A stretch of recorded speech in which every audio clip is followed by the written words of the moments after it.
Shabbat Shalom, Temple of Aaron. Hope everyone is doing well.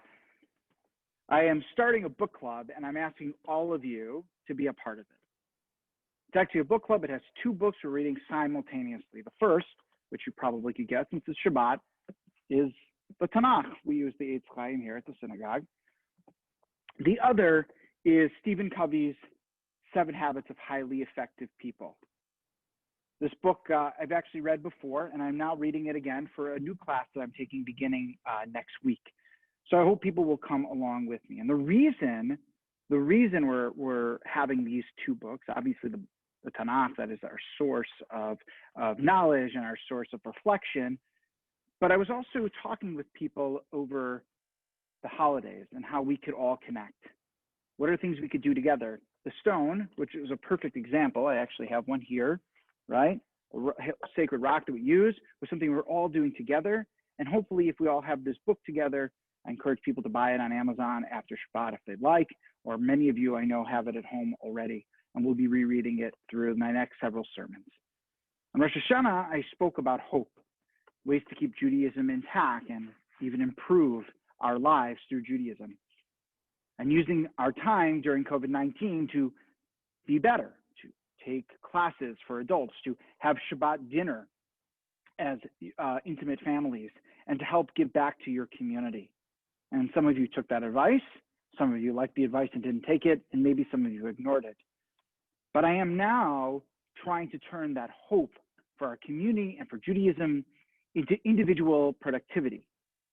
Stephen Covey is a platform for us at home to be able to, if desired, to be on the same playing field, reading the same book, no prior knowledge like Torah knowledge needed, and we can all come together and improve ourselves, and by doing that, improve others.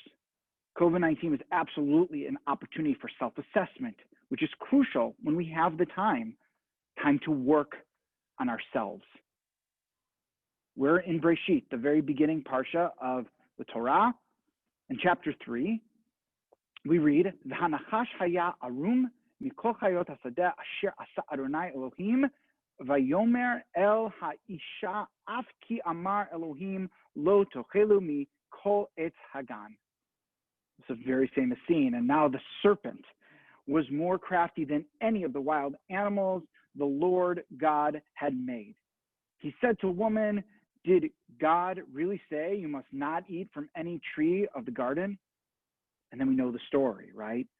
The serpent gets Eve to eat from the tree of the garden, or the tree of knowledge, and we have Eve has power over Adam to convince Adam to eat from this as well. And so what does Adam say? Vayomer Adam ha'isha asher natna imadi v'hi natna li mikol ha'etz ve'ochel. This is when God comes to Adam and says, "What have you done? What have you two done?" The man said, "The woman you put with me, she gave me some fruit from the tree and I ate it," moving the blame onto her. Vatomer ha'isha nachash hishin ani she'ani ve'achol. And the woman said, "The serpent deceived me and I ate." Both of them passing blame, neither of them taking responsibility. What they had done, God had given them the rules. God had given them the expectation, the responsibility, and it just took a serpent, someone sly, to present something a little better or a little different, and they ate from it. They were as quick to eat from it as they were to place the blame on someone else. Sforno, my favorite Italian commentator, says this of Adam: "She gave me of the tree." She was the obstacle, the stumbling block, and thus attributed his guilty act over his owner, meaning God, instead of repenting, which would have been proper for him, as David did when he said to Nathan, the prophet, "I sinned," which happens in Samuel 2. So here is Adam, Sforno, explaining that he is not repenting. He is pushing blame. Rabbi Nachman says of Eve, the serpent was able to gain control over Eve through the cunning words, and she succumbed because of her folly. Our sages teach a person does not sin unless he is overcome by the spirit of folly. Again, something from the outside forced Eve to do her sin. Rabbi Nachum Sarna in the JPS commentary actually depicts both of them in the situation. The confessions are compromised by each shifting the blame onto the other. The man does not want to say why he ate it. He stands self-condemned, for he unquestioningly did what his wife told him to do, but did not do as God told him. Human beings have arrogate the right to make decisions concerning human welfare independently of God and in defiance of his, meaning God's, norms. They have lost their innocence and must assume full responsibility for their actions. This was the end of the Garden of Eden, which meant two things for human beings. Now the freedom of choice and the freedom of responsibility. The freedom of choice, choosing what we are going to do next. Adam and Eve put on clothes, that is their choice. And the freedom of responsibility. They now have the ownership. There's no more utopian society. That is gone. Understand that we are responsible for what the actions we do. Stephen Covey talks about this very much in chapter 1. It's not what happens to us, he says, but our response to what happens to us that hurts us. We have a stimulus from the outside. It's our freedom to choose, and then we'll have a response. So let's say the easiest example, you want to go to the gym. You wake up in the morning, the weather is bad. That is a stimulus. That is something you're responding to. You have aches and pains in your back. I can sympathize with that as well. But did you go to the gym? It was your choice. There might have been obstacles. There might have been problems. But the freedom to choose, the freedom of responsibility is in your hands. Everything else is the condition around you. Covey continues. It means that as human beings, we are responsible for our own lives. Our behavior is a function of our decisions, not our conditions. I want to breathe on this. It means that as human beings, we are responsible for our own lives. Our behavior is a function of our decision, not our conditions. We choose when we can go to the gym. That is our decision. We choose how to get healthy if the gym is closed. We just don't work out. We abandon our physical health, our mental health, our physical well-being. And it's not always easy to take full responsibility for our own lives and our own actions. It's way easier to say the weather is poor outside, which, by the way, it is snowing right now, right? It's much easier to say it's snowing. This is a bad day for me. It's comforting to remove ourselves from fault. It's not my fault I'm not going to the gym. It's the weather's fault. But if we look at Adam and Eve, the first thing they do, and their sin in this, as much as eating from the apple, is not taking responsibility. That's what Rabbi Nachman says. That's what Sforno says. That's what Rabbi Nachum Sarna says.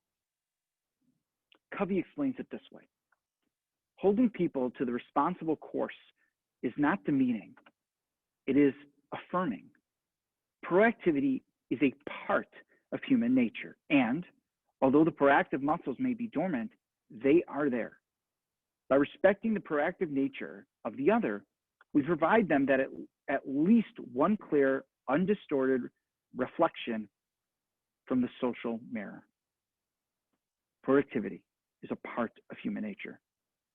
It is our job to get up and move. It is our job, and it is incumbent on us to be the solution to the conditions around us. Covey also goes on to note, it becomes apparent that there are some things over which we have no real control, and others that we can do something about.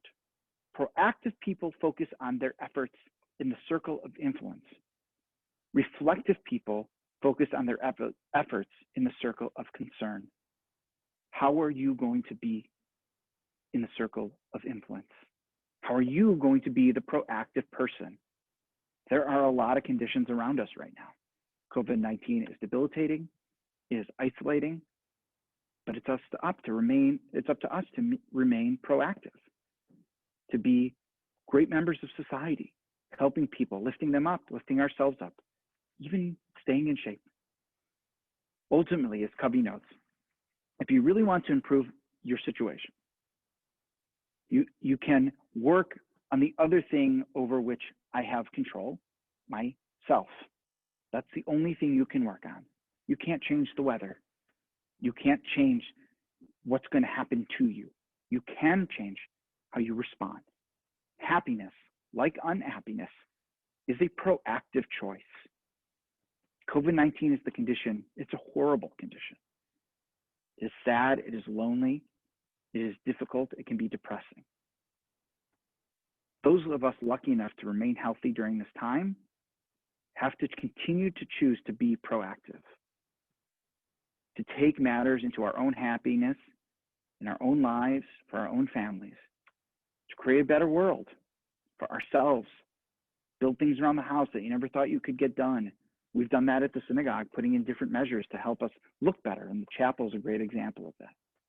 And for others, how do you help the world be a better place? How are you putting good vibes out there? How are you being kinder on social media or to the person across from you, even though we're in a condition of uncertainty? The circle of concern is the furthest thing from the Garden of Eden. It is the blaming of Adam and Eve. It is the reactive nature of condition. Hope is the individual responsibility. It's the circle of influence. That is why voting is important. That is why showing up is important. That is why improvement is important. That is why we're reading Stephen A. Covey, because self-assessment is important. So I'm glad that you are joining me in this book club, for those of you who are watching, through the Tanakh and through the 7 habits of highly effective people, to ensure our self-assessment allows us to all be better as a whole and as more of a whole person. With that, I wish everyone a Shabbat Shalom. I hope everyone's doing well and continue to remain proactive and positive. Shabbat Shalom.